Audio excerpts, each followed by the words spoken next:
Assalamualaikum dan hai sahabat TikTok Cikgu Jak semua. Sebelum itu Cikgu Jak nak minta saya awak follow Cikgu dan save video ini untuk tujuan masa akan datang. Kali ini kita nak sembang sikit pasal dana untuk beli rumah. Apa penting kalau awak plan nak beli sendiri rumah. Awak tahu tak, untuk beli rumah biasanya kena sediakan deposit 10% daripada harga rumah. Contohlah kan, rumah yang awak minat tu harga dia RM300,000. Maknanya deposit yang awak kena sediakan ialah RM30,000. Sekarang ni kita kira, kalau gaji awak RM2,500 bulan, boleh ke tak? Satu cara mudah, cuba simpan 20% daripada gaji setiap bulan, lebih kurang 500 bulan. Kalau simpan 500 bulan, dalam 5 tahun, awak boleh dapat RM30,000. Saya kira cukup dah untuk deposit rumah. Tapi kalau nak lebih bijak, awak boleh pertimbangkan juga simpan dalam bentuk emas. Kenapa?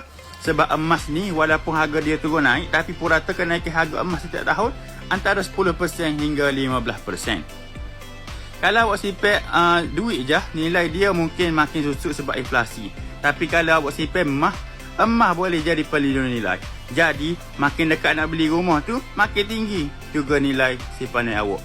Contoh mudah, kalau awak guna akaun Get Public Go, awak boleh mula simpan sikit-sikit ikut bajet awak, tak perlu tunggu modal besar. Jadi kesimpulannya, target simpan 500 bulan, simpan dalam bentuk emas, biar stabil. Dalam masa 5 tahun, insya-Allah boleh cukup untuk deposit rumah sendiri. Jadi, jangan lupa share video ini, follow Cikgu Jak untuk tip-tip kewangan yang lain.